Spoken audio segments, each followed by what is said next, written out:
Kita beralih ke informasi lainnya. Konflik Pasar Turi Surabaya pasca kebakaran 10 tahun lalu hingga kini belum juga selesai.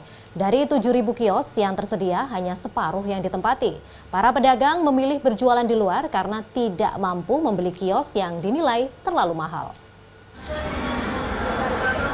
Sudah lebih dari setahun, Pasar Turi baru beroperasi, tetapi jumlah kios yang terpakai tidak juga bertambah.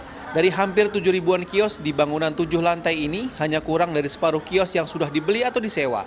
Sisanya kosong, bahkan sebagian pedagang memilih menutup kios mereka. Sebagian pemilik adalah pedagang lama Pasar Turi sebelum terbakar 10 tahun lalu. Sisanya merupakan pedagang baru. Sepi pembeli jadi musuh utama pedagang di sini, sehingga keuntungan tiap bulan pun kadang tidak cukup untuk membayar biaya operasional. Kemungkinan ya kita masih berharap kedepannya bisa lancar. Kalau nggak lancar, tutup. Kalau nggak lancar ya kita out dari sini.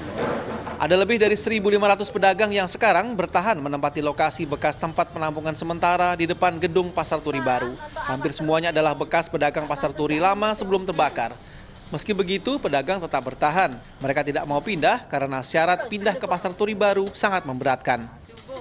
Artinya ketika kita sudah lunas, ini kita tidak tahu sebenarnya. Setelah kita mau masuk ternyata dicegat oleh pengembang bahwa kamu tidak boleh masuk sebelum bayar uang kunci. Bayangkan uang kuncinya. Kalau di toko-toko kuncinya hanya 50.000, 100.000. Ini 7.500.000. Kunci aja itu. Setelah kita bayar kunci masih ada lagi di dalam lagi. Belum ada plafonnya. Kalau mau bayar plafon harus dengan investor. Plafon itu dihitung per meter. Jadi kalau luasnya 7,5 meter, kita harus bayar 7.500.000. Per meternya 1 juta. Dan ini kan tidak masuk akal. Pengelola PT Gala Bumi Perkasa mengaku sudah memberikan banyak kemudahan bagi pedagang lama untuk masuk ke Pasar Turi baru.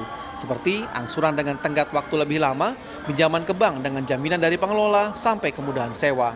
Kalau itu kan sebenarnya bisa dibicarakan secara dua pihak ya. Baik dari pedagang maupun dari PT. Karena tidak akan ada sesuatu itu bisa selesai kalau tidak dibicarakan dengan secara terbuka. Kalau hanya bicara di belakang, mana mungkin yang satu pihak tahu. Konflik antara Pemkot Surabaya sebagai pemilik tanah dan PT Gala Bumi Perkasa sebagai pengelola juga ikut membuat masalah ini berlarut-larut. Perlu solusi segera dari keduanya untuk membuat ribuan pedagang menjadi nyaman berjualan. Kalau tidak, maka pembangunan Mall Pasar Turi baru senilai hampir 1 triliun ini hanya akan sia-sia.